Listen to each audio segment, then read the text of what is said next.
Nakausap ng ilang entertainment press ang dating jowa ni AZ Martinez na si Larkin Castor sa 37th PMPC Star Awards for Television noong August 24, 2025. Nominado kasi si Larkin bilang Best New Male TV Personality para sa pagganap niya sa Manu Po Legacy The Flower Sisters.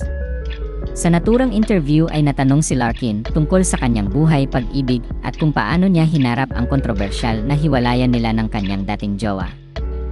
Nakangiting sagot ng aktor, "Eto, moved on naman na.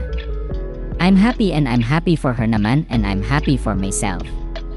Bagamat hindi nagbanggit ng pangalan si Larkin, masisiguro na ang pinapatungkulan ng aktor ay ang dating jowa niyang si AZ.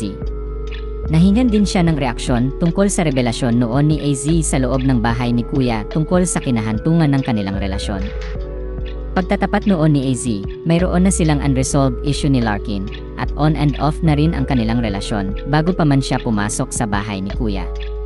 Hanggang sa makapasok siya sa loob ng PBB house at makilala niya ang kapwa housemate na si Ralph De Leon na kalaunay na gustuhan niya.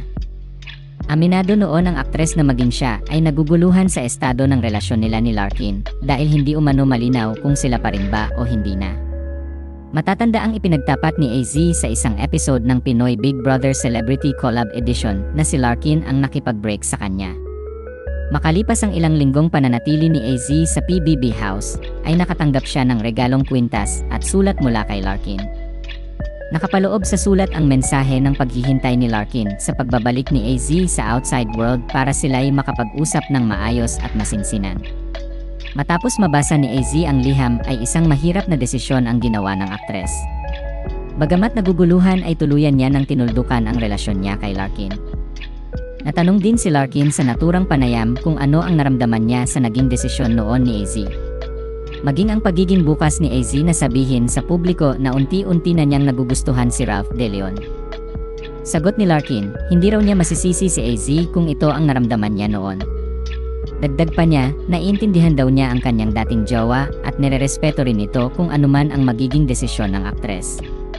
Nang tanungin kung nakapag-usap na nga ba sila ni AZ makaraan nitong lumabas sa bahay ni Kuya, sagot ng aktor, hindi, wala ng plans. Tinanong din siya kung ano ang gagawin niya sa kasakaling magkasalubong muli sila ng landas. Sinabi ni Larkin na hindi naman daw niya hahayaang hindi batiin si AZ. Anya, ako, mag-hello naman ako, pero not to the point na mag-uusap pa kami. Siguro civil na lang may pinagsamahan naman kami.